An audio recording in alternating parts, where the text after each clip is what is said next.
Greetings, fellow moviegoers, and welcome to Movie Central, the place to talk about movies, TV shows based on movies, toys based on movies, games based on movies, and rides based on movies. I'm your host, Mr. CCS, and this is my pet gorilla, George.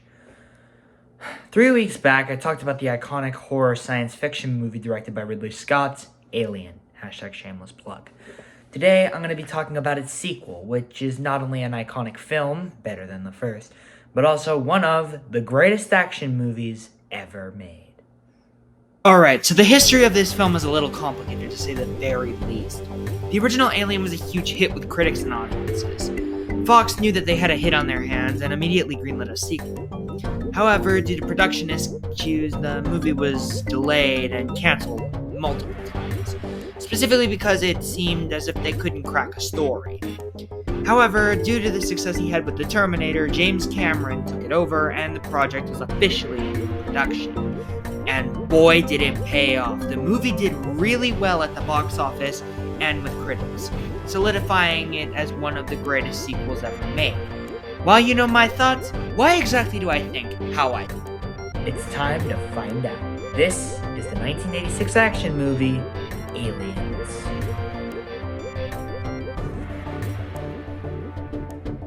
After floating in space for 57 years, Lieutenant Ripley, played by Sigourney Weaver, shuttle is found by Deep Space Salvage Team. Soon, Ripley is recruited onto a military group designated for search and rescue on an alien planet. Upon arriving at said alien planet, LV-426, the Marines find only one survivor, a 9-year-old girl named Newt, played by Carrie Henn.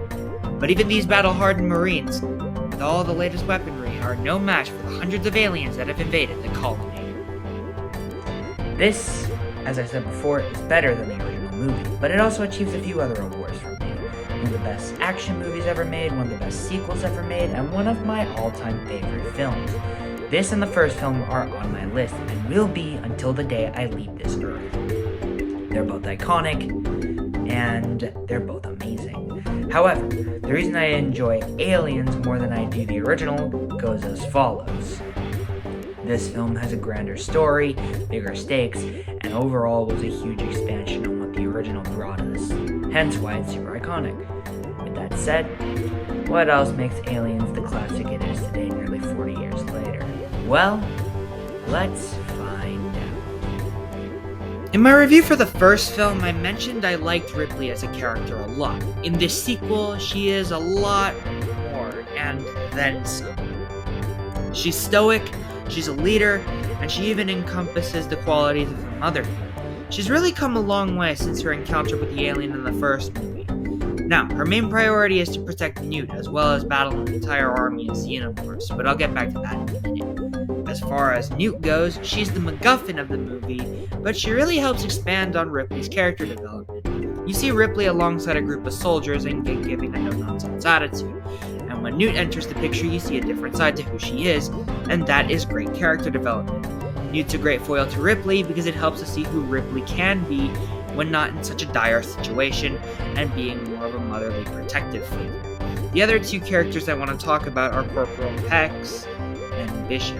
Hicks is played by Michael Biehn, carried over from The Terminator. Like Kyle Reese, Hicks is a soldier, however he's infinitely less experienced than Reese was. That said, when push comes to shove, he does take charge when the time calls for it. Even though he takes a brutal beating, you can tell he's a tough soldier that has a no-nonsense attitude that will do anything to save the lives of those around him. As far as Bishop goes, he's the movie's android. Yeah, remember when Ash's involvement in the first movie caused the deaths of everyone? That's what Bishop is supposed to be. He's an android. However, he's not as corrupt as Ash was, and actually cares for the safety of those around him. He's there to get the job done, no questions asked. Also, he's very stern and somewhat collected individual, and has way more personality than some other human beings. Even when he's torn in half, he's able to serve a purpose in protecting Newt from the giant xenomorph queen. Speaking of which, let's talk about this thing. Holy crap, if you thought the xenomorph in the first movie was tough as nails, you clearly haven't seen the Queen Xenomorph. Not only does she take solace on a civilized planet, but kills almost most of the citizens with all of her minions. Also, may I mention that her size is colossal.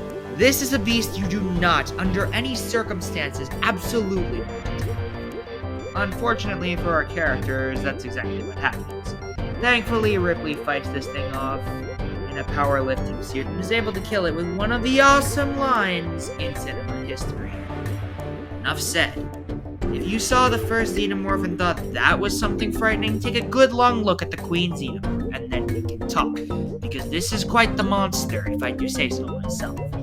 As far as the other characters go, we have Burke and Hudson, as well as the rest of the soldiers. They don't stand out as much as our surviving 5, minus the memorable line or 2, but they are a group of characters you do care about and feel sad about being picked off.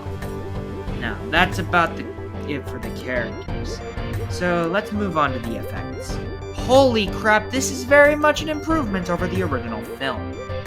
H.R. Giger's original Xenomorph is present, but the genius machine that is Stan Winston created the absolute beast that is the Queen Xenomorph, which is a very mortifying beast that I probably would have seen in my nightmares if I had seen this movie at a very young age.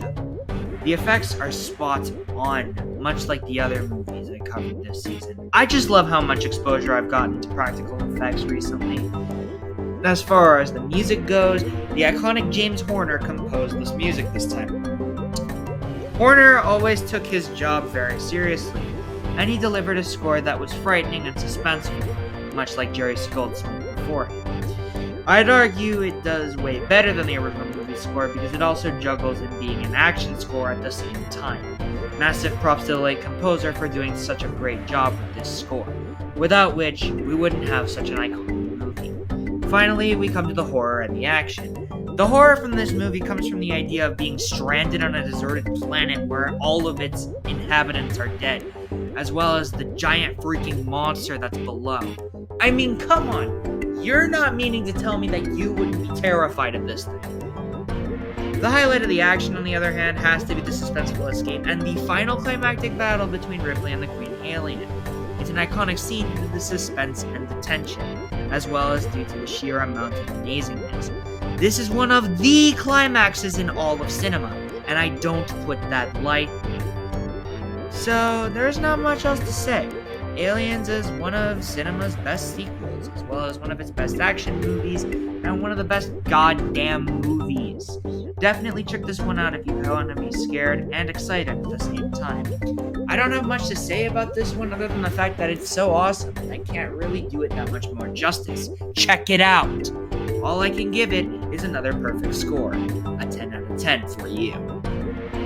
Well, that's it for this review. Feel free to leave your thoughts on the movie in the comment section below, and tune in next week for another monster movie review. With that said, my name is Mr. CCS, this is Movie Central, and that, my friends, is a wrap.